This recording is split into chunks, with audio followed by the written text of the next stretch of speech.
주일 저녁에 예배 오신 성도님 환영하고 축복합니다. 우리 온 마음 다하여 주님께 찬양 올려드립시다.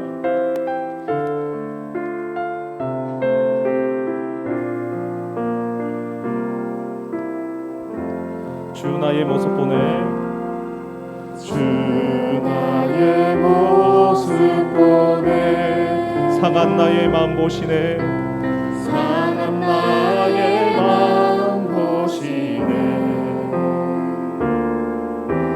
주 나의 눈물 안에 홀로 울던 마음 아시네. 세상 소망 다 사라져가도 세상 소망 다 사라져가도 주의 사랑은 끝이 없으니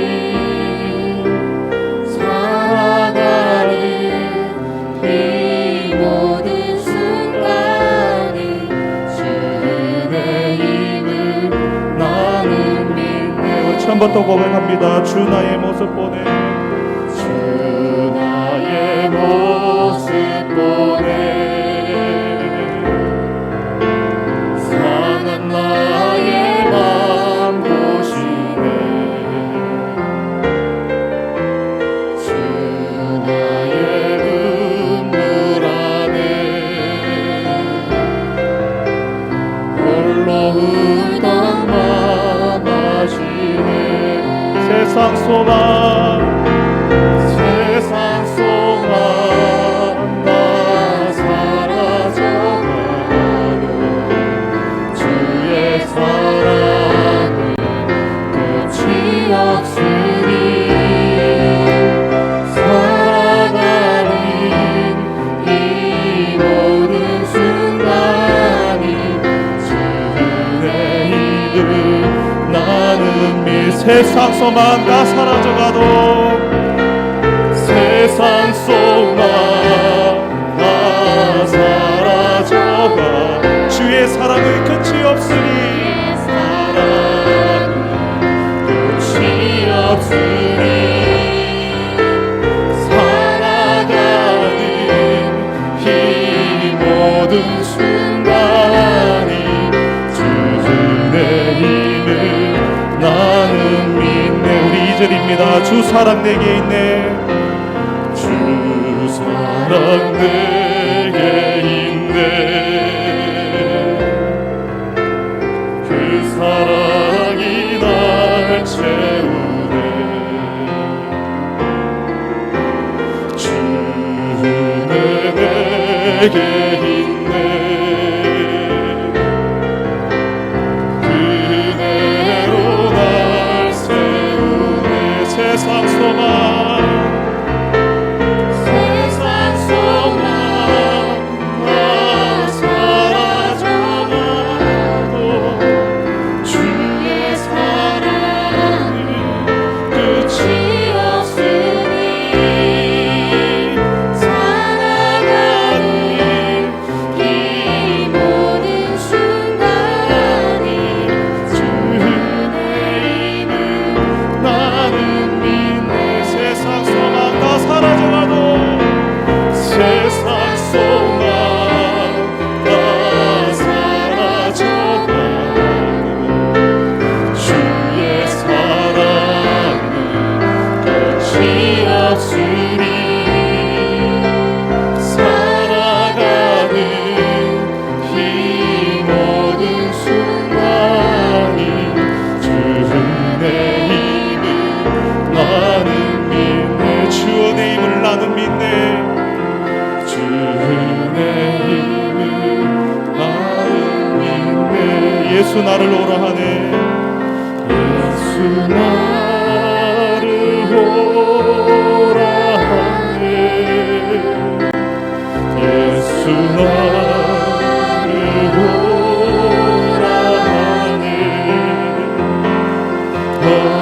어디든지 주를 따라 주와 같이 가려네. 예수 나를 오라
주의 인도하심 주의 인도하심 따라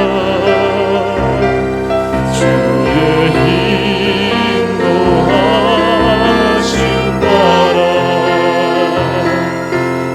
어디든지 주를 따라 주와 같이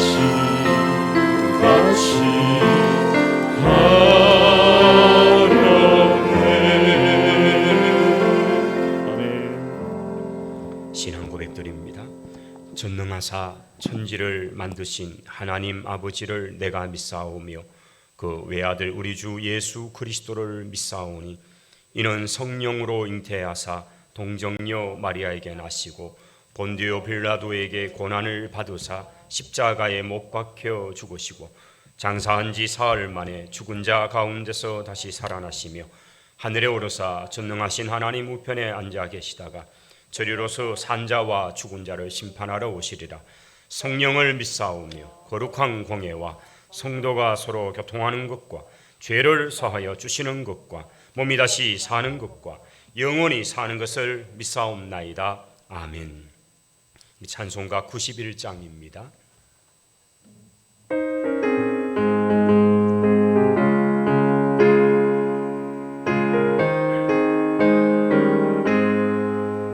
슬픈 마음 있는 사람 예수 이름 믿으면 영원토록 변함없는 기쁜 마음 얻으리. 예수의 이름은 세상의 소망이요 예수의 이름은 천국의 기쁨일세. 거룩하신 주의 이름 너의 방패 삼으라. 환난 시험 당할 때에 주께 기도드려라. 예수의 이름은 세상의 소망이요 예수의 이름은 천국의 기쁨일세. 존귀하신 주의 이름 우리 기쁨 되도다. 주의 품에 안길 때에 기뻐 찬송 부르리. 예수의 이름은 세상의 소망이요 예수의 이름은 천국의 기쁨일세.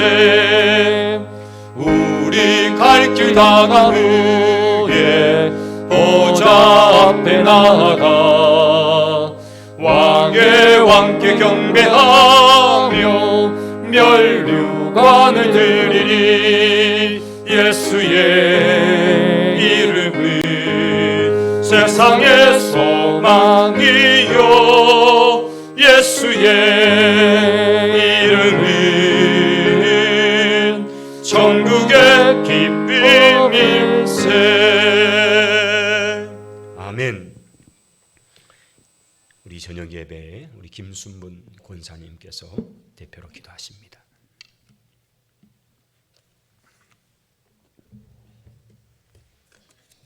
하나님 아버지 감사합니다.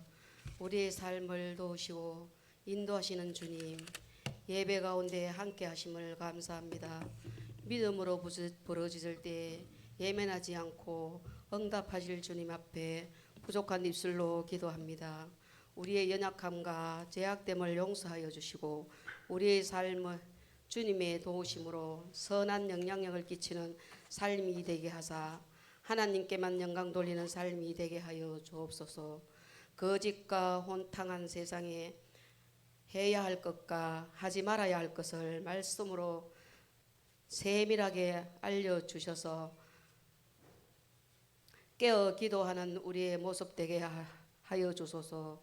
특별히 제일교회를 기억하사 은혜 가운데 있게 하사 하나님 나라를 세우시는 일에 최선을 다하는 성도들 되게 하여 주옵소서. 각 기관 영유아부터 장년부 이르기까지 하나님의 축복하심이 있기를 소망합니다.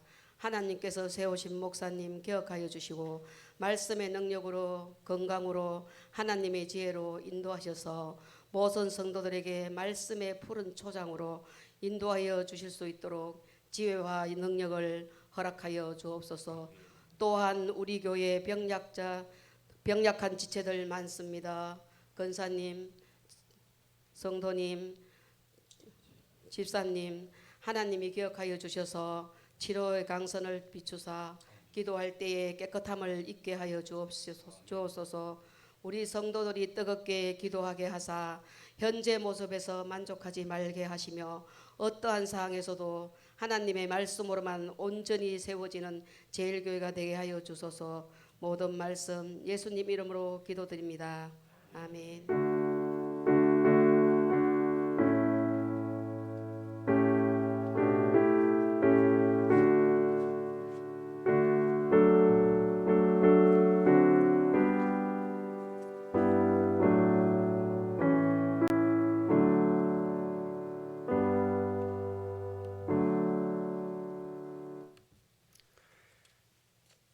감사합니다. 오늘 주어진 말씀은 우리 마태복음 1장 1절입니다. 마태복음 1장 1절.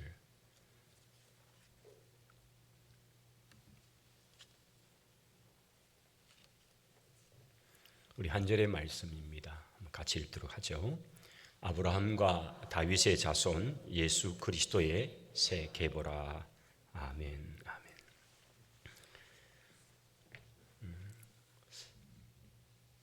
오늘부터 좀 우리가 저녁에는 좀 마태복음부터 시작해서 사복음서를 한 권의 책을 한 2주, 3주 정도에 좀 걸쳐서 이렇게 좀 빠르게 떼어 가기를 원합니다. 그래서 주일 저녁에 또 나오셔서 또 제가 설교를 맡은 시간에 좀 우리가 성경을 좀 빠르게 또 알아가고 배워가는 그런 시간이 되기를 원합니다. 오늘 첫 번째 이제 시간인데요. 마태복음입니다. 우리가 신약 성경을 펼치면 가장 먼저 우리 앞에 이제 펼쳐지는 성경이 마태복음입니다. 마태복음은 전체가 28장으로 되어 있습니다. 오늘 여러분 성경을 좀 이렇게 펼치셔서 저랑 같이 좀 빠르게 왔다 갔다 해주시기 바랍니다. 예. 마태복음을 펼쳐두시고 여러분 성경은 그래 맞습니까? 1장부터 28장까지 있습니까? 예, 확인 좀 하시고 마태복음 구조를 좀 이렇게 보겠습니다. 그나마 이것이 꼭 그건 아닙니다만은 좀 이렇게 좀 범위를 이렇게 봅니다.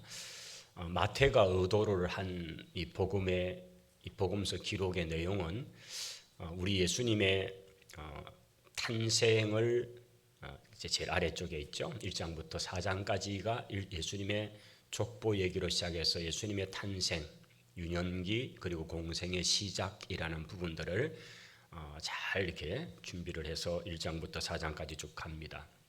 그다음 이제 우리 예수님의 메시아로서 공생의 사역, 그 말씀과 행동 사역을 하는 부분들을 이제 배치를 하고, 그리고 9장 뒷부분부터 와서 제자를 부르시고 제자를 파송하시고 이런 부분, 그 다음에 이제 각종 여러 바리새파 사람이나 율법 서기관들과 여러 주제를 가지고 충돌하는 그런 부분들, 그리고 여러 지역을 좀 순회하시면서 제자들을 교육하는 장면들, 그 가운데 대표적으로 가이사랴 빌립보라든지 이런 지역들이 있죠. 그리고 이제 예수님께서 예루살렘을 향해서 점점점 이제 올라가고 있습니다. 그리고 예루살렘 사역이 가장 이제 정점 사역이 되죠. 그래서 마치 피라미드 같이 볼 때에 아래에서 위로 이렇게 막 올라가고 있는, 그래서 제일 클라이막스가 예수님의 십자가 사건에, 예루살렘의 그 십자가 사건을 정점으로 이렇게 기록이 되어 있습니다.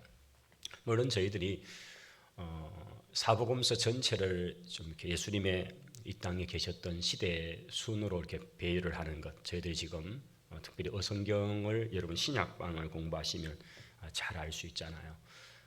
요한복음을 중심으로 예수님의 3년 6개월 정도 되는 사역을 이렇게 이제 다시 풀어서 마태, 마가, 누가, 요한을 다시 재정리해서 엮어보면 요한복음에서만 독특하게 나오는 그 예수님의 유월절이 공생의 유월절이 4번에 걸쳐 있었다. 그래서 주님 사역이 만 3년하고 한 6개월이 된다는 것을 알 수가 있습니다.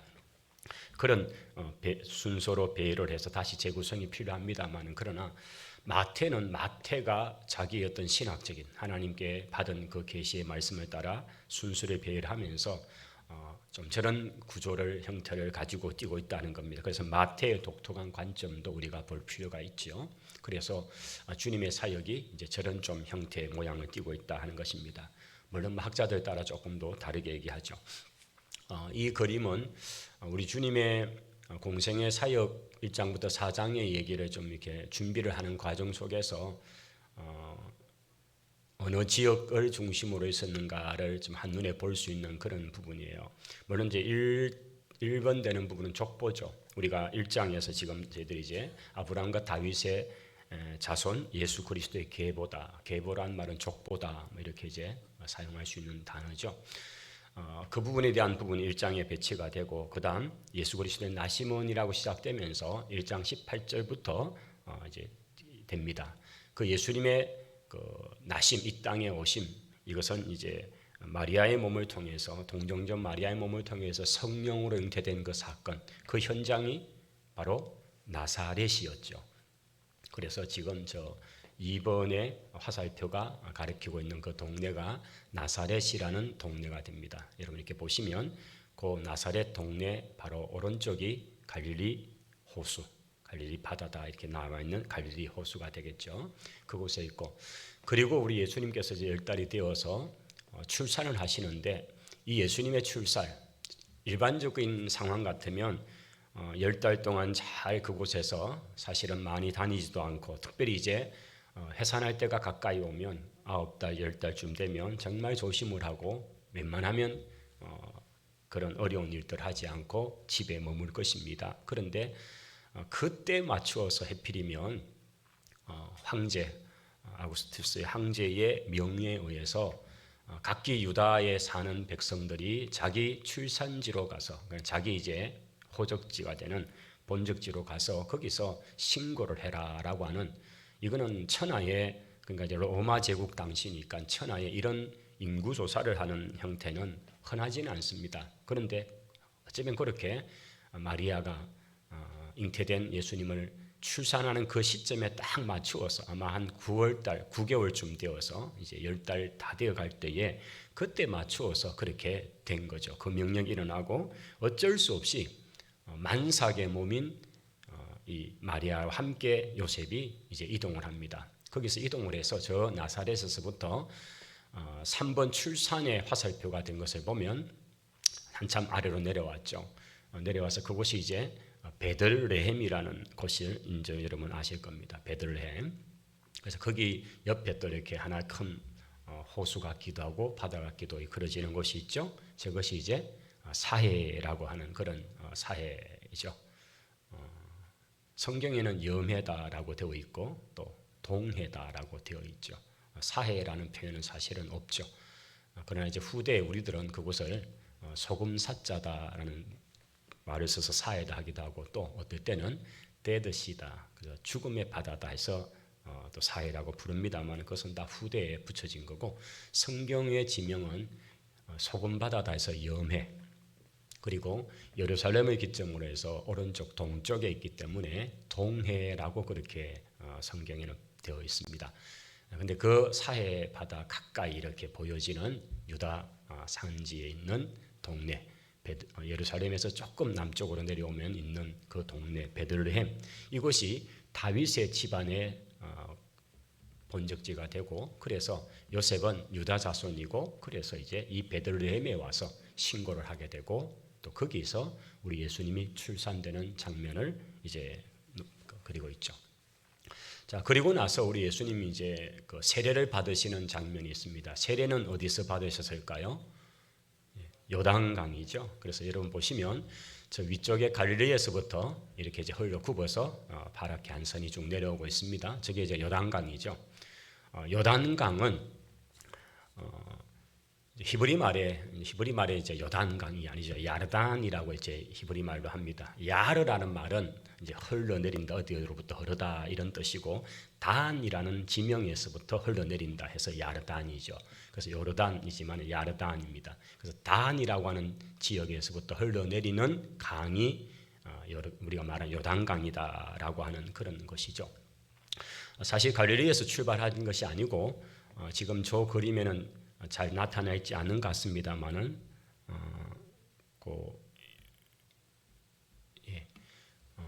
갈릴리 약간 위쪽에 공자라고 하는 단어 밑에 그래도 또 강줄기가 하나 있잖아요. 지금 그림 때문에 가려 있는데 거기가 이제 단이 되는 곳이고 그런 지역입니다. 그래서 헬몬산에서부터 거기는 높이도 높지만은 1년에 거의 한 8, 9달은 그 눈이 있는 산이거든요.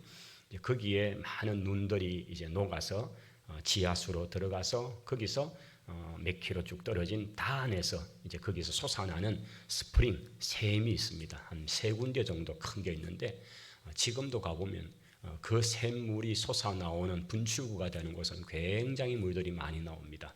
이제 거기서 흘러서 갈릴리 호수를 채우고, 그리고 갈릴리 호수에서 이제 흘러서 쭉 저 사해까지 내려가는, 저것을 일반적으로 요단강이다라고 하죠. 그래서 엄격하게 말하면 갈릴리 그 위쪽에 있는 텔단이라는 곳, 곳에서부터 흐르는 그런 강이다 해서 이제 야르단, 그래서 북쪽 요단, 남쪽 요단 이렇게 이제 부르기도 합니다. 근데 그 어느 쯤인가에 우리 예수님께서 세례를 받으시는데 지금 저 화살표 방향은 정확한 방향은 아닌 것 같습니다. 제가 이렇게 봐도 뭐 추정은 될 수 있지만은 오히려 사해에 바로 초입되는 가까이 쪽에 거기도 이제 지명이 또 나와 있죠. 그래서 거기에서 우리 예수님께서 세례를 받았을 것이다 이렇게 보통 봅니다. 그래서 그게 중요한 길목이거든요. 그래서 이제 우리 예수님께서 세례 요한에 활동하는 그 장소에 직접 오셔서 세례를 받으시죠. 그리고 시험을 곧장 받으십니다. 우리 예수님의 시험 받으시는데 또 화살표는 마치 사해에서 시험 받은 것처럼 되어 있습니다만 이 화살표도 약간 위치가 다른데 유다 광야를 표시하기 위해서 저렇게 표시가 됐습니다. 사해에 바로 끼고 있는 왼쪽, 사해의 바로 왼쪽 그 지역, 베들레헴 바로 아래쪽 그 지역 전체는 유다 광야라는 그런 지역이 됩니다. 실제로 저는 너무 이제 좁지만은 가보면 쿰난 이런 그 성경이 발견되었던 그런 장소가 유다 광야죠. 거기서 여리고 또 유다 광야에 소속되는 그런 지역인데 이제 그곳에서 주님께서 시험을 받으십니다. 그리고 시험 이후에 이제 예수님은 구체적인 공생의 사역이 시작이 되죠. 그래서 저기 6번 저 위에 가 있는 이유는 예수님의 공생의 사역은 사실은 뭐 여러 지역을 다니십니다만은 우리 주님께서 자라나신 나사렛 회당에서 말씀을 선포하는 장면 때문에 그렇습니다. 거기서 말씀을 읽는 순서에 따라서 성경을 맡은 자가 가져와서 그 강단에 성경을 펼쳐 놓았는데 그때 예수님께서 이사야서 말씀을 펼치셔서 그 예수님의 메시아 사역의 그 얘기를 하심을 통해서 이제 오늘 이 말씀에 응했다면서 당신이 이 구약의 선지자를 통해 예언된 바로 그 메시아라는 사실을 그 고향 동네에서 그냥 터뜨리시는 그런 장면이죠. 물론 공생의 중간입니다만 그러나 이제 공생의 사역에서 이제 그런 말씀 사역을 얘기하기 위해서 했습니다만은 저곳에서만 한 건 아니고 이제 여러 지역에서 말씀 사역을 했다 하는 것을 알 수가 있습니다. 여러분 아마 들어오시면서 한 장씩 받으신 것이 있을 겁니다. 갈로를 메꾸기 위해 이렇게 되어 있죠. 그래서 여러분께서 이제 좀 제가 이렇게 다 띄웠다가 다 이렇게 지워서 이제 새로 했습니다. 잠깐 딴 생각하시거나 잠깐 입신하시면 못 적습니다. 정신을 차리시고 이제 펜을 내셔가지고 그 갈로된 부분을 이렇게 좀 채워가시면서 오늘은 4장까지 좀 보겠습니다. 공생의 준비에 관한 부분입니다. 자, 첫 번째 주제 6개 주제가 있는데 첫 번은 뭐죠? 족보죠. 족보 처리를 합니다. 여러분 족보는 우리가 이제 그 구약을 배우신 분들은 알죠. 족보용법이라는 얘기 들어보셨죠? 족보용법 들어보셨습니까? 예, 우리 성경만 공부하시면 좀 크게 얘기해 주셔야 됩니다. 그래야 다른 분들이 궁금해서라도 들으러 오시죠. 족보용법을 통해서 유대인들은 자기들의 역사를 압축도 하고 또 족보 얘기는 그냥 그 읽을 때마다 우리가 참 이 이름 도대체 알도 못하는 이름, 내 이름은 하나도 없는데 그런 이름을 내가 이렇게 읽어야 되냐 하고 늘 그 시험될 때가 있습니다. 그러나 족보용법은 그 저자가 굉장히 의도를 가지고 또 히브리적인 문화, 그 유대인들이 가지는 그 어떤 뭐라 그럴까 생활 속에서 내려왔던 중요한 전통들 속에서 이 족보를 통해서 역사를 압축하고 이것이 실제 역사였다. 여러분 집에 왜 족보가 있습니까? 그 족보는 우리 집안은 뼈대 있다. 다른 말 우리 집안은 전통이 있고 우리 집안은 이런 인재들이 옛날부터 있어서 그런 내가 몇 대 후손이다 이 얘기잖아요. 그러니까 실제다, 역사다, 이거는 사실이다 얘기잖아요. 그래서 유대인들에게도 족보를 통해서 특별히 여러분 역대기라든지 여러 군데 족보를 통해서 쭉 이름들이 나오는 것은 그들이 나름대로 역사를 그렇게 함축을 하고 압축을 해서 바로 이런 통해서 지금 오고 있다. 이걸 분명히 역사성에 대한 중요한 근거가 족보거든요. 그리고 족보용법의 또 하나는 그 족보를 쭉 써내려가다가 마지막 나오는 인물은 그 다음 열려지는 것의 주인공이잖아요. 맞죠? 예. 처음 들으신 것 같이 이렇게 족보용법 얘기하면서 계속 그 얘기했습니다. 예, 그래서 그렇게 하는 거잖아요. 족보 처리를 그렇게 하고 있거든요. 여러분 대표적으로 창세기 11장에 아브라함 얘기를 꺼내기 전에 데라 얘기까지 쭉 나오다가 그 마지막 처리하면서 아브라함이 이제 12장의 주인공 되는 이름으로 마지막 11장 끝에 아브라함이 나오고 12장 아브라함이 주인공으로 등장하기 위해서 족보를 그렇게 만들어가는 거죠. 족보 얘기를 쭉 내려오다가 다윗 얘기로 끝나면 그 다음 시작되는 것은 다윗이 주인공이잖아요. 이제 이렇게 족보용법의 중요한 하나의 그건데 오늘 이 마태의 입장에서는 그는 이 족보 처리를 통해서 분명히 나타내고자 하는 의도가 있는 겁니다. 이건 굉장히 신학적인 접근이거든요. 분명한 이유가 있죠. 그래서 마태가 기록하는 족보용법은 이런 특징이 있죠. 아브라함에서부터 시작을 합니다. 그리고 몇 대씩 묶어가나요? 몇 대씩요? 14사람씩 묶어서 갑니다. 14대, 14대씩 묶어서 갑니다. 근데 실제적으로 그렇게 묶어서 우리가 무슨 42대 이게 아니거든요. 그런데 그걸 묶어내기 위해서 앞에 있던 이름 끝에를 다시 또 반복을 해서 서기도 하면서까지 해서 의도적으로 14대씩을 묶어가는 거예요. 그래서 새 묶음을 만들어가는 것을 볼 수가 있습니다. 그래서 아브라함에서부터 시작해서 이 대를 묶어서 그렇게 만들어가는 부분. 이런 족보용법을 통해서 나타내고자 하는 것은 다윗의 후손으로서 아브라함의 후손이고 다윗의 후손으로서 오신 메시아라는 사실을 강조하고자 하는 그런 의도가 있는 거예요. 여기 이제 퀴즈를 또 하나 냅니다. 상당히 편파적인 퀴즈인데 성지순례를 하셔가지고 베들레헴을 가보신 분에게는 이제 좀 쉽습니다. 근데 우리가 작년에 갔을 때 그 안에 못 들어갔네요. 공사한다고 이렇게 딱 막았잖아요. 그래서 집사님 한 분이 사진을 이렇게 부탁해서 찍으셨죠. 그리고 우리가 그 제롬의 옆에 동굴에서 그걸 보면서 했잖아요. 우리 찬송 부르면서 이제 그 예수님 탄생 찬송을 그때 불렀던 그 예수님 탄생 동굴 바로 옆에서 했잖아요.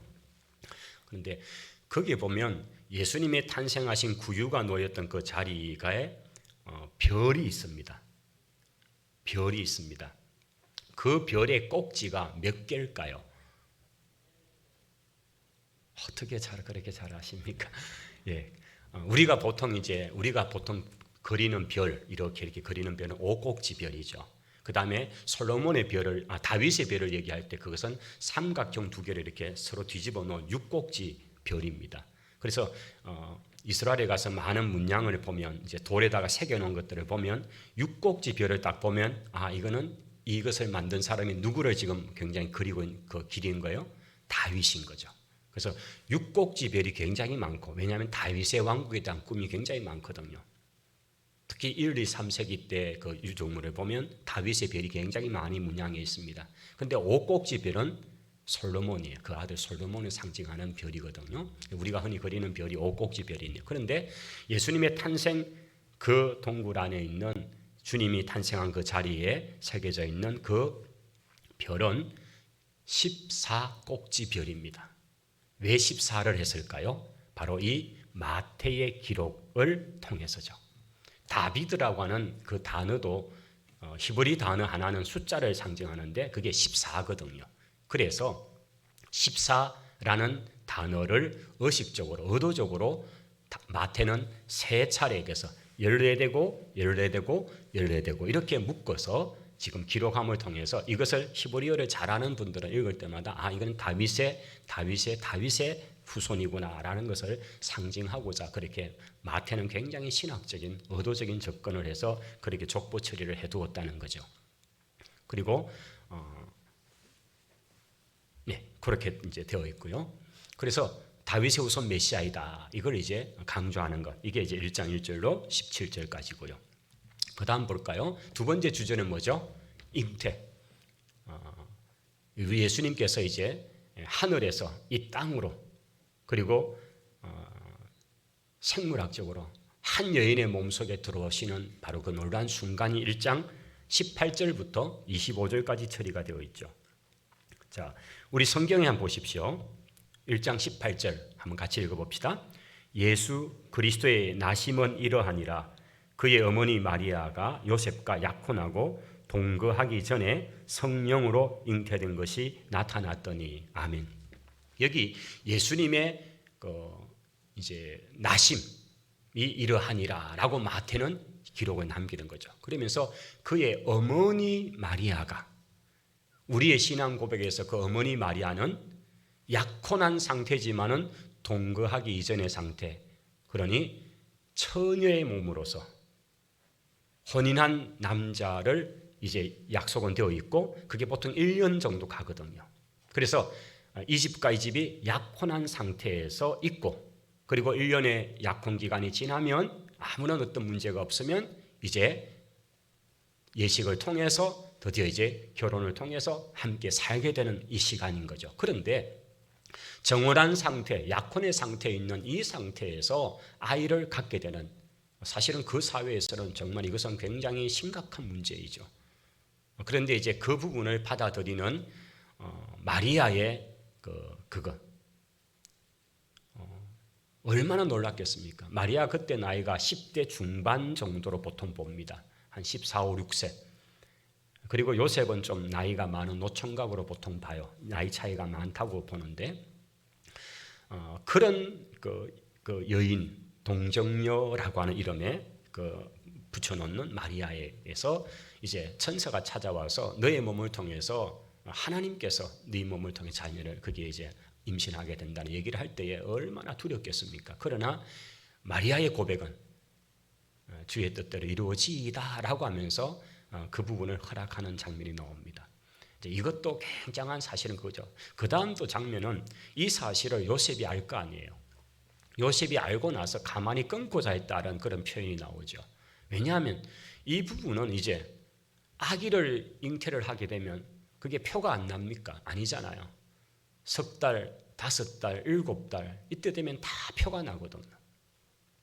그래 되면 왜 1년에 일반적으로 그 사회가 1년의 정원한 시간을 갖느냐는 것은 그 여인이 혹시나 부정한 일을 했을까 봐 1년의 기간을 둔 거거든요.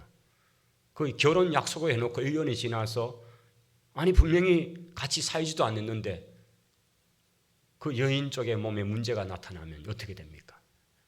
그것 때문에 1년의 보통 약혼 기간을 가지고 아무런 문제가 없으면 이제 이렇게 같이 사는 게 그 당시 문화인데 지금 그 문제가 생겨나 버린 거예요. 그래서 요셉이 굉장히 고민을 하죠.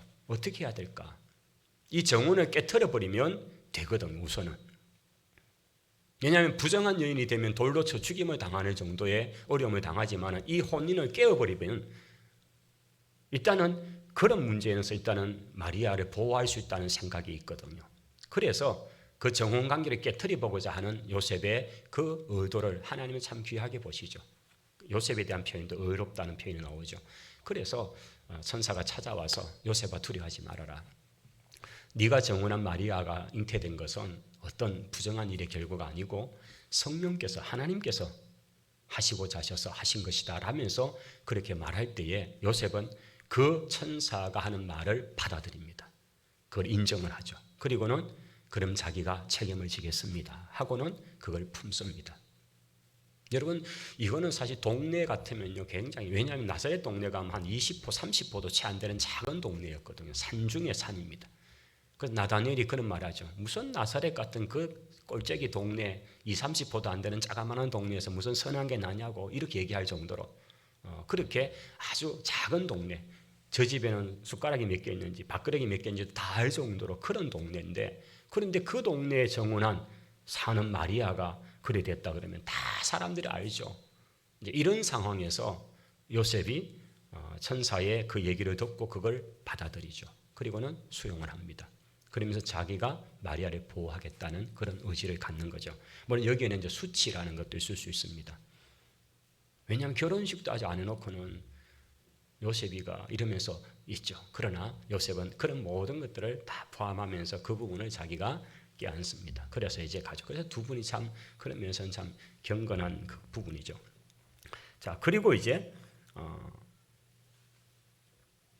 오늘 본문이 내용되는 19절에 이제 요셉 얘기는 그렇게 됩니다. 쭉 진행되고, 그리고 이제 이름을 성령으로 된 것이고 이름을 예수라라. 여기 잉태에서 예수님에 관한 부분을 분명히 말씀하죠. 그래서 지금 이 주님의 그 잉태, 그 출산에 관계된 이 부분에서 중요한 것은 하나님의 아들로서, 신의 아들이죠. 하늘의 아들로서 육신을 입고 이 땅에 오셨다는 거죠.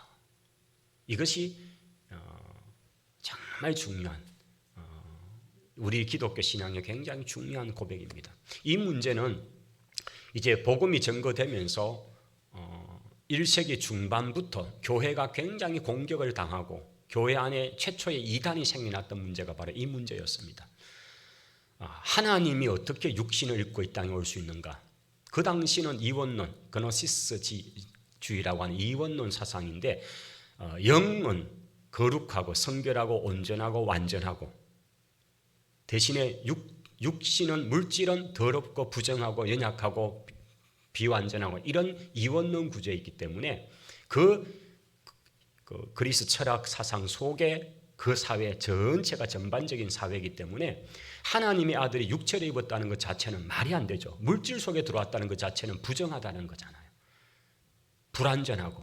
그래서 그들이 그 당시의 철학 사상에 연결해서 주님이 이 땅, 예수님이 이 땅에 오신 것은 그는 영으로 오신 것뿐이지, 그리고 보여진 것은 그건 하나의 신비적으로 그렇게 보여진 것뿐이지 그분은 육체를 입고 온 것이 아니다라는 주장이 대세가 되는 거예요. 분명히 그 이유가 있죠.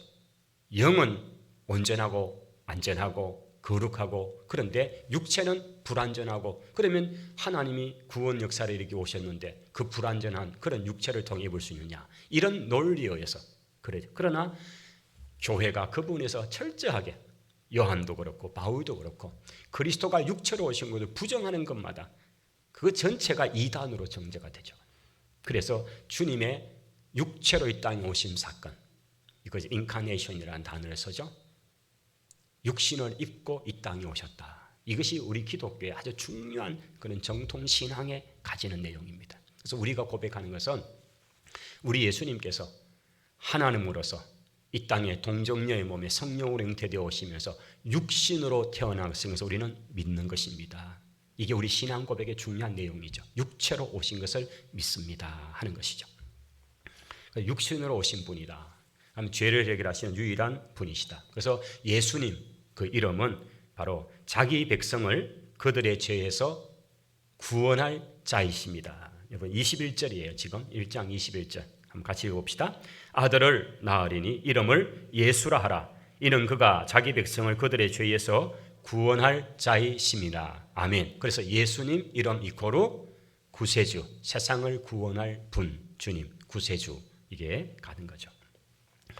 자, 이제 세 번째 주제는요, 출생입니다. 이제 2장에 오면 예수님의 출생 기사를 잘 이제 담아 놓았습니다. 여러분, 출생과 관계된 많은 일들이 있었을 거 아니에요. 그 중에서 마태의 관점은 이제 동방의 박사들의 방문을 그는 중점으로 기록을 했습니다. 여러분, 물론 이제 누가의 기록이나 또 다른 기록에 보시면 뭐 목자들의 정언 이런 얘기들이 있습니다. 이 엄청난 사건에 여러 에피소드들이 있을 거 아니에요. 그런데 그 중에서 마태는 특별히 동방 박사의 방문 이야기를 한 거죠. 여러분, 동방 박사가 살던 이 동방이라는 것은요, 우리가 그 이사야서에 오늘 또 새벽에 보셨습니다만 강 저쪽이라는 단어를 많이 쓰잖아요. 히브리인들이 강 저쪽에서 너희 조상 아브라함의 아버지 데라가 이방의 신들을 섬기고 할 때 그 강 저쪽이 바로 어느 지역이에요? 메소포타미아죠. 가장 기본적으로 메소포타미아 지역이 동방의 개념이죠. 그래서 이스라엘에서 동방이다 할 때 그 지역은 메소포타미아예요. 사실 메소포타미아 굉장히 범위가 크잖아요. 여러분 지도를 보셔도 유프라테스 강, 티그리스 강이 흐르고 있는 상류가 저 터키 쪽이죠. 하란 쪽이 상류고 그게 흘러서 쭉 하류로 내려가면 갈대아 우르로 해서 쿠웨이트 지난번에 있었던 걸프만 있는 그곳까지 이제 내려가잖아요.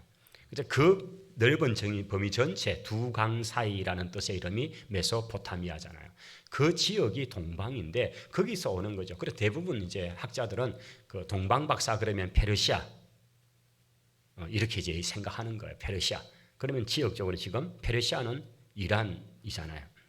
그래서 보통 학자들이 그렇게 봅니다. 근데 거기서 이스라엘 땅까지 오는데 얼마나 걸릴까요? 제법 걸립니다. 이렇게 제법 걸립니다. 근데 이제 그 기록을 가만히 보면 에스라서에 그게 나와 있어요. 에스라가 2차 포로 귀한 백성 통해서 이제 오잖아요. 그때 올 때에 그가 정확하게 참 기록을 잘 남기는 그분들은 대단해요. 히브리인들이 기록에 굉장히 명수들인데 기록을 잘 남기는 분들이 있죠. 여러분이 우리도 보면 기록을 정말 잘 남기는 분들이 있어요. 막 몇십 년 전부터 해서 기록을 다 메모하는 분들이 있거든요.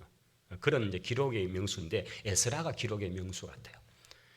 그분이 남기는 거 보면 자기가 출발한 날이 1월 달에 첫째 달 1일이고 예루살렘에 도착한 날이 다섯째 달 1일이다. 그래서 만 4개월이 걸렸다는 얘기를 기록에 남겨놓았어요.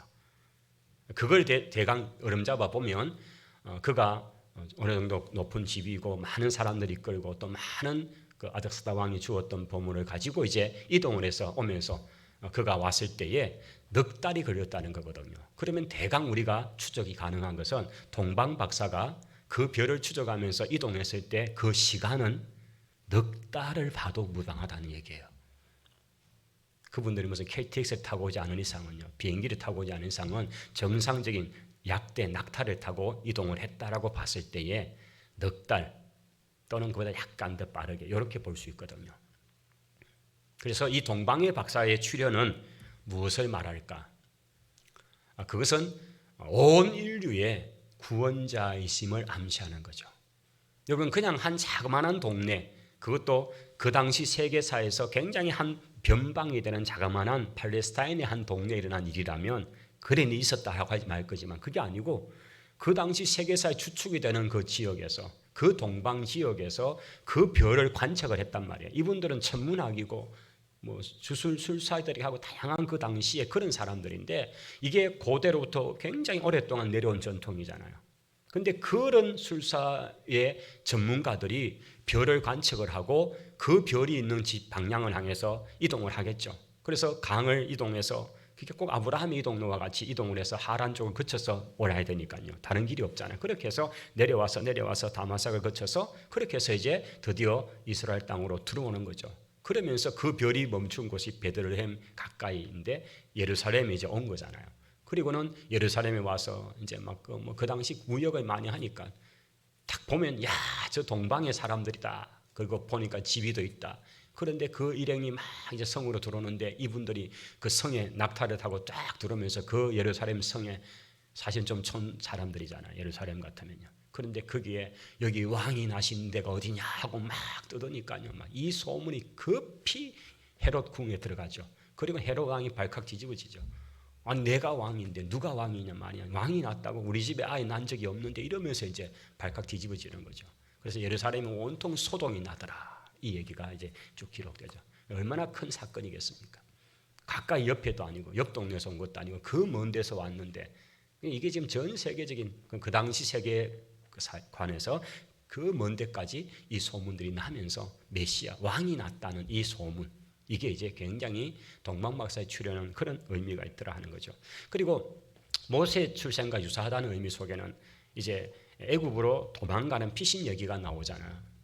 바로가 헤롯이 죽이겠다고 그렇게 막 이제 찾고, 그래서 그 태어난 동네를 알아보니까 결국 성경에 베들레헴에서 난다. 이 참 그 당시 또 그렇게 안 거예요. 그래서 이제 그 성경의 기록을 가지고 와서 그래서 난 때로부터 시작해서 계산해서 2살 이하로 다 죽이는 것을 보면 이게 시간이 어느 정도 조금 되었다는 걸 알 수 있죠.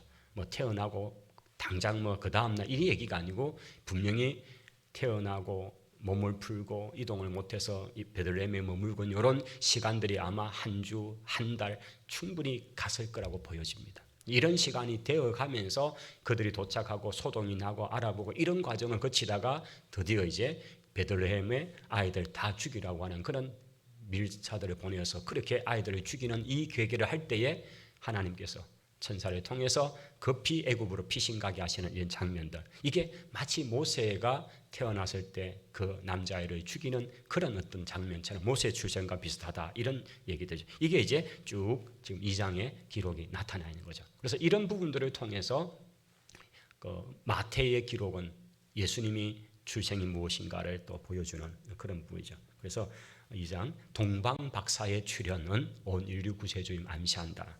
이제 세 번째 주제로 가면요 3장입니다. 3장에 가면 요한이 등장이 됩니다. 세례 요한입니다. 세례 요한의 등장입니다. 자, 3장 1절에 이렇게 시작되죠. 그때에 세례 요한이 이르러서 유대 광야에서 전파하여 말하되라고 시작이 됩니다. 3장 1절부터 17절 3장 전체는 이제 세례 요한의 등장, 그리고 세례 요한에게 세례를 받으시는 예수님의 장면인데, 이 세례 요한은 메시아 즉 그리스도를 예비하는 자로서 세례 요한으로 등장이 됩니다.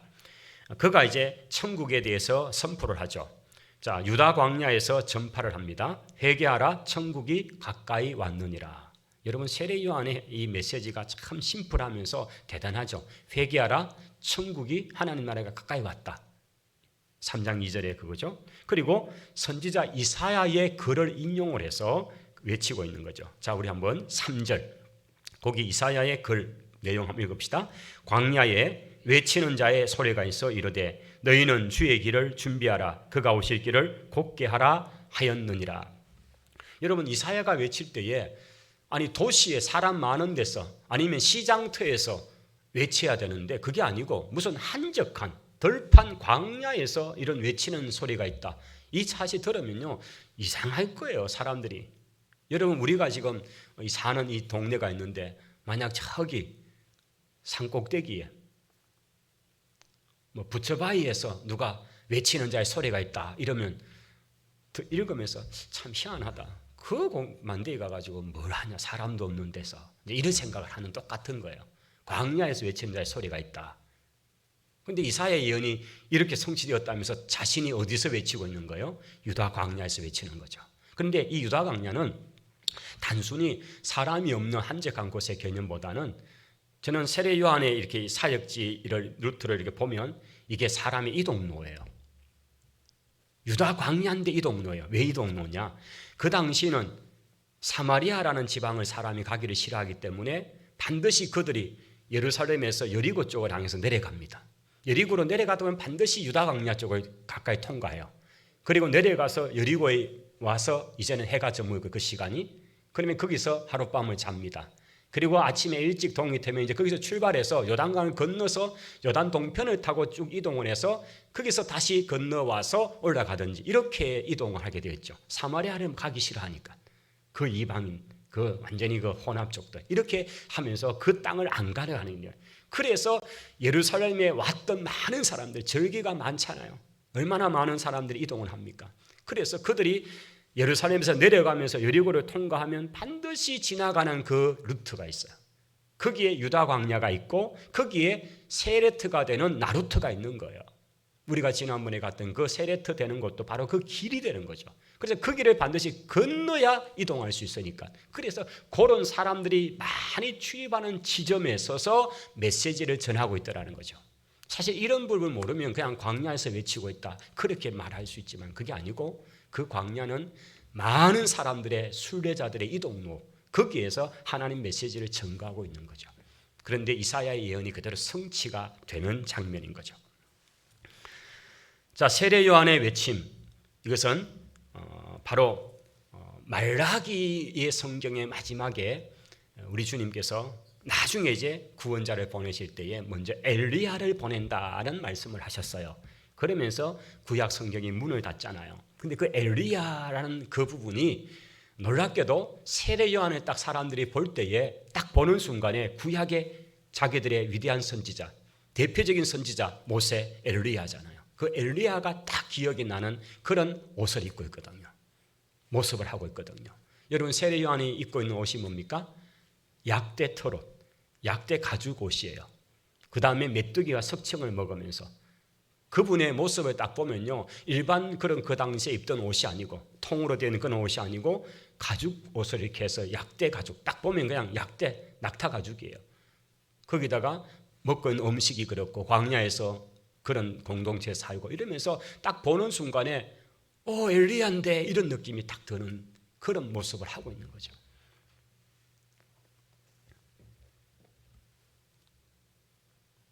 그래서 이제 세례 요한에 관한 얘기가 뭐 뒤에 있습니다만은 이제 엘리야처럼, 그래서 주의 길을 예배하는 자다라는 부분이죠. 자, 세례 요한에게서 메시지는 예수님의 세례, 이제 세례를 베풀고 하는 그런 장면입니다.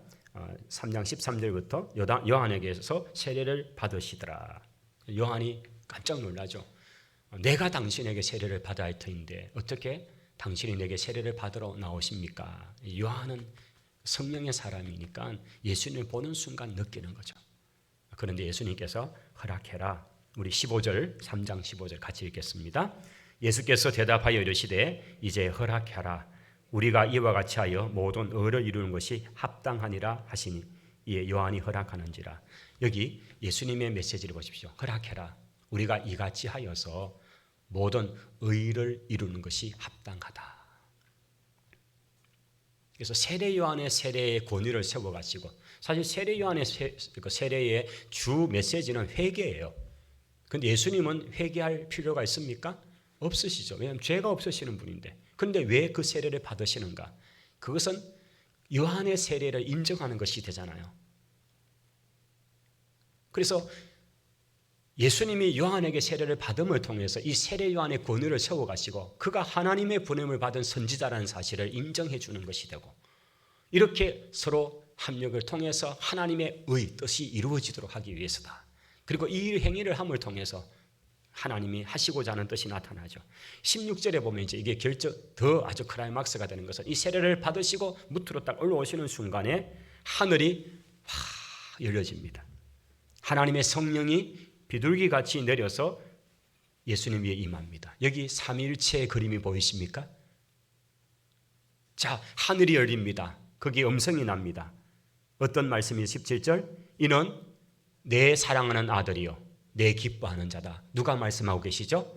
성부 하나님이시죠. 그 다음 성자 예수님은 그 밑에 서 계시죠. 성령님은 비둘기 모습으로 위에 계시죠. 삼위일체께서 지금 이 엄청난 주님의 공생의 사역의 순간에 지금 나타나서, 그래서 이 구절이 사실은 3장 이 구절이 삼위 하나님께서 공식적으로 그리스도에 임명하시고 그리스도의 사역에 이제 공식적으로 선포되는 장면이죠. 삼위일체 하나님이 여기 나타난 거죠. 저는 이 장소에서 한 가지 가졌던 인사이트는, 역사를 이 예수님의 시점에서부터 1400년 정도 확 앞으로 가보니까요, 하나님의 분부의 말씀을 받아서 제사장들이 법궤를 메고 요단강 넘실거리는 그 물, 얼마나 엄청난 속도 내려는 그 물에 발을 딛고 들어가는 거예요. 그 순간 물이 멈춰지는데 저 북쪽 사라단까지 에담 변경까지 물이 한 20여 킬로가 멈춰버립니다. 그리고 제사장이 그 법궤를 메고 그 물로 밟아 들어가죠. 그리고 온 백성들이 그 법궤가 서 있는 동안에 그 마른 땅을 통과해서 다 건너가는 장면이 있습니다. 여호수아에서 우리가 보았습니다. 저는 거기에서 하늘이 열린 것이 아니고 거기는 물이 열렸고 예수님 말씀이신 그리스도를 상징하는 바로 그 법궤가 그 물 가운데 서 있고 그런 장면이 보여지는 거죠. 그게 거의 같은 장소거든요. 그래서 참 그 여호수아가 요단강을 건너는 그 사건과 놀랍게도 그 정말 동일하다고 말할 수 있는 그 장소에 주님께서 세례를 받으시는 이 장면이 너무 오버랩되면서 제가 성서 지리를 정말 좋아하게 되었던 사건이 이 본문이었어요. 그 현장에서. 자, 이제 4장으로 갑니다. 다섯 번째 주제는 시험입니다. 4장은 예수님의 시험 받으심에 관한 얘기입니다. 몇 가지 시험을 받으시죠? 3가지 시험을 받으십니다. 그리고 그 시험을 이기시는데 여기 주목할 것은 이 시험을 이기시는 유혹을 이기시는 것은 오직 무엇이었습니까? 네, 이게 아니었습니다. 장풍을 막 날려가지고 날아가라 이게 아니었습니다. 오직 말씀인 줄을 믿습니다. 아멘. 여기 보시면 예수님에게 인풋되어 있는 예수님에게 어릴 때부터 이거는 이제 육체를 입으신 완전한 인간으로서 예수님 얘기예요. 신성의 예수님으로서는 그 말씀을 하신 분이시지만은 인성의 예수님은 어릴 때부터 그 동네 나사렛 회당에서부터 이 말씀을 배웠잖아요.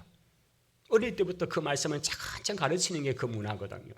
그래서 주님에게서 입력되어 있는 바로 신명기의 말씀, 모세오경의 말씀, 구약의 말씀들, 우리 주님은 구약의 모든 선지자 모세 율법과 모든 선지자의 강령을 요약하시는 그만큼 구약 전체에 능통하신 분이셨죠. 그래서 시험을 받으실 때에 사탄이 시험하는 장면을 보십시오. 자, 4장입니다. 배가 고파서 40일 동안 줄이신 예수님 앞에 찾아와서 딱 하는 말이 여기 얼마나 못된 말입니까? 네가 만일 하나님 아들이거든 이 돌, 지금 그 광야에 널브러져 있는 그 돌덩이를 들어서 이걸 떡이 되게 해라, 빵이 되게 해라. 저 사실 브레드죠, 빵이죠. 그러자 예수님께서 꺼내는 말씀이 뭡니까? 4장 4절이요, 같이 읽습니다. 예수께서 대답하여 이르시되 기록되었으되 사람이 떡으로만 살 것이 아니에요. 할렐루야. 이게 성경 어디죠? 신명기? 저를 보면 답이 없습니다. 성경을 보면 답이 있습니다. 기억을 찾아 내려가 보십시오. 이게 관주죠. 신명기 몇 장 몇 절요? 8장 3절에 있는 말씀이라고요.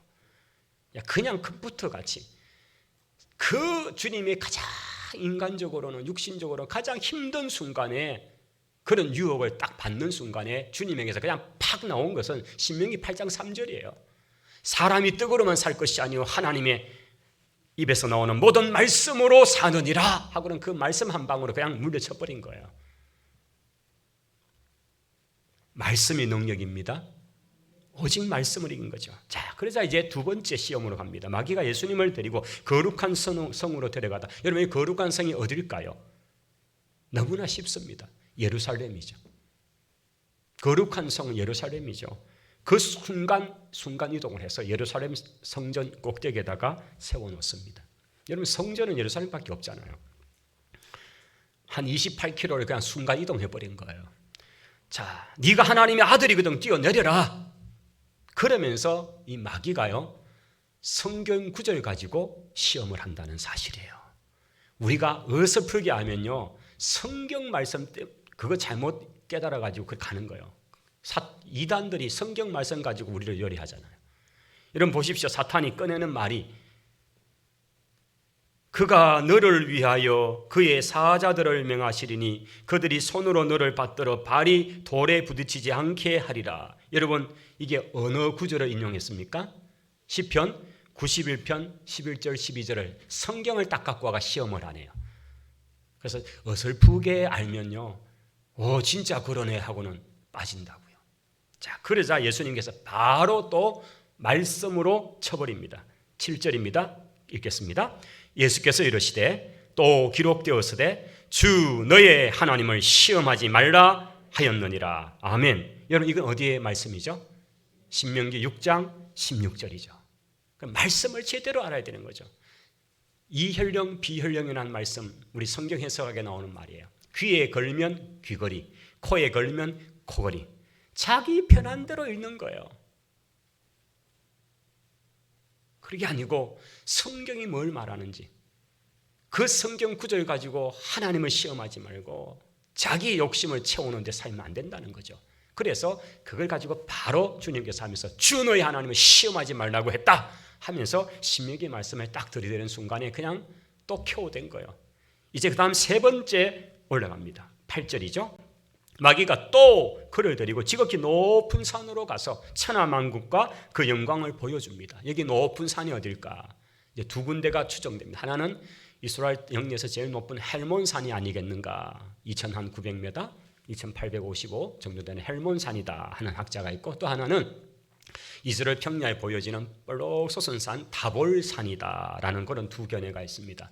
그래서 이 두 군데 다 물론 헬몬산에는 기념교회가 없습니다만은 이 다볼산은 정상에 가면 지금도 카톨릭 교회가 해놓은 주님의 변화산이라는 그 산을 이렇게 이제 합니다. 어쨌든 이 두 높은 또는 뭐 가까이 있는 뭐 산도 합니다만 어쨌든 그런 산이 있습니다. 그래서 높은 산에 데려가서 천하만국과 그 영광을 보여주면서 네가 내게 엎드려 경배하면 이 모든 것을 주리라. 여기서 이제 시험산은 여리고에 바로 보여지는 그 건너편 산을 또 얘기도 합니다. 왜냐하면 그 영광을 뭐 여리고 이런 얘기를 합니다만 어쨌든 그런 있습니다. 어떤 이런 또 순간적으로 또 이동되어졌죠. 그래서 이제 모든 영광을 주는데 뭐라 그럽니까? 내게 엎드려서 딱 한 번만 내게 절하면 경배하면 이 모든 영광, 땅의 모든 권세를 가지고 있는 것이 바로 지금 사탄이잖아요. 공중 권세 잡은 이 사탄이 자기 모든 권세를 네게 이양해 줄게. 여러분, 이게 말도 안 되죠. 그 권세를 줄 수 있는 존재도 아니죠. 자, 그렇게 얘기할 때 10절에 주님이 어떻게 이기시는지 같이 읽습니다. 이에 예수께서 말씀하시되 사탄아 물러가라. 기록되었으되 주 너의 하나님께 경배하고 다만 그를 섬기라 하였느니라. 아멘. 여러분, 이 성경이 어디죠? 신명기 6장 13절과 시편의 말씀 그 뒷부분을 같이 왔나요? 예. 그래서 사탄은 물러가면 주 너의 하나님께만 경배하고 그분만을 섬겨라 라고 그렇게 말씀해요. 신명기 6장 13절의 말씀이죠. 예. 이것을 이제 선포하는 거죠. 그래서 사탄의 시험을 오직 무엇으로 이기셨다? 말씀이라는 거예요. 여러분, 갈로에 말씀이라고 적어 놓으시고, 그렇기 때문에 우리가 왜 하나님께서 계속적으로 우리가 구약 역사를 지금 사실 많이 보잖아요. 그런데 계속 반복되는 말씀 뭐예요? 제발 말씀 알아라. 율법을 지켜라. 규례를 지켜라. 떠나지 말아라. 치우치지 말아라. 이 말씀을 지켜 행해라. 그러면 복된다. 이 얘기를 그렇게 하는데도 이게 몇 년의 세월입니까? 1500년도 넘고요. 더 오랜 세월 동안에 지금까지 하면 얼마나 긴 세월을 해도요. 도대체 안 듣는다는 얘기예요. 그래서 말씀 밖에는 능히 세상을 이길 힘이 없습니다. 말씀을 가져야 하는 겁니다. 자, 이제 마지막 주제는 공생애의 이제 마지막 부분 4장 마지막 거에 오는데요. 이제 주님께서 드디어 시작을 하십니다. 세례 요한의 시대가 마감이 되고 이제 주님께서 이제 드디어 사역을 시작하시는데, 자, 우리 예수님께서 이제 4장 12절에 보면 세례 요한이 잡혀 이제 들어가고, 그리고 잠시 갈릴리 지방을 물러가셨다가 이제 이 스불론 납달리 우리가 이사야서에서 보셨잖아요. 바로 불과 며칠 전에 이사야서 9장의 말씀 볼 때 보았던 그 지역, 이 예언의 성취됨을 위해서 주님께서 그 갈릴리 지방에서 말씀을 전하는 그 얘기가 있습니다. 우리 15절부터 한번 읽읍시다. 스불론 땅과 납달리 땅과 요단강 저편 해변길과 이방의 갈릴리여, 흑암에 앉은 백성이 큰 빛을 보았고 사망의 땅과 그늘에 앉은 자들에게 빛이 비치었느니라. 그리고 이때로부터 시작. 이때로부터 예수께서 비로소 전파하여 이르시되 회개하라 천국이 가까이 왔느니라 하시더라. 아멘. 우리 예수님의 메시지가 바로 이것으로 시작됩니다. 이것은 놀랍게도 3장 2절에 보았던 세례 요한의 메시지와 똑같습니다. 회개하라, 천국이 가까이 왔다. 세례 요한은 그 천국의 주인이 되시고 천국을 우리에게 가져오시는 그분을 예비하는 길을 닦는 자라면, 예수님은 그 천국이 무엇인가를 이제 주님은 하나하나 설명을 시작하시는 분입니다. 왜냐하면 당신이 천국의 주인이시고 당신이 그 천국을 만드신 분이시고 바로 그러기 때문에. 그래서 주님은 회개하라, 천국이 가까이 왔다라는 말씀으로 시작해서 이제 하나님 나라가 무엇인가를 계속해서 말씀하기 시작하실 것입니다. 그것이 이제 그 뒤로 쭉 나타나게 될 것입니다. 세례 요한의 시대가 마감이 되고 주님의 선포는 갈로 안에 천국 선포인 것입니다. 천국, 다른 말로 하나님 나라인 것입니다. 오늘은 여기까지만 저희들이 하겠습니다. 우리가 마태복음을 좀 빠른 그런 시간을 통해서 한번 전체를 볼 수 있는 그런 기회인데, 오늘 마태복음 첫 번째 주님의 공생의 준비라는 주제로 말씀을 나누었네요. 이제 우리 한번 찬송하십시다. 우리 96장 찬송입니다.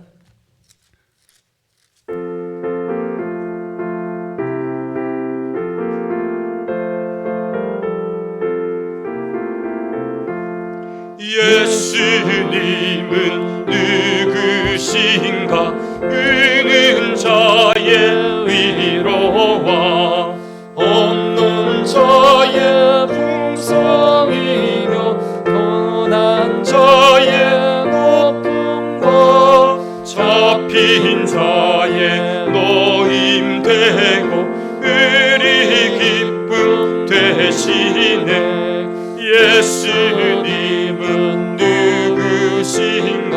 약한 자의 강함과 눈먼 자의 빛이시며 병든 자의 죽음과 죽은 자의 부활되고 의리 생명 되시네. 예수님은 누구신가? 취한 자의 정함과 죽을 자의 생명이며 죄인들의 중보와 멸망 자의 구원되고 의리 평화 되시네. 예수님은 누구신가? 온 교회의 머리와 온 세상의 구주시며 모든 왕의 왕이요 심판하실 주님 되고 의리 영광 되시네. 할렐루야. 그렇습니다. 우리 주님은 온 세상의 구원자이십니다. 만왕의 왕이십니다. 교회 다른 소식들은 여러분 주보를 참고하시면 되겠습니다. 제가 축도하겠습니다. 주 예수 그리스도의 은혜와 하나님의 사랑과 성령의 교통하심이 특별히 우리 주님을 더 알고 더 사랑하며 그 주님만을 섬기기를 다짐하는 우리 모든 주의 성도들 위해 이제로 영원토록 항상 함께 있을지어다. 아멘.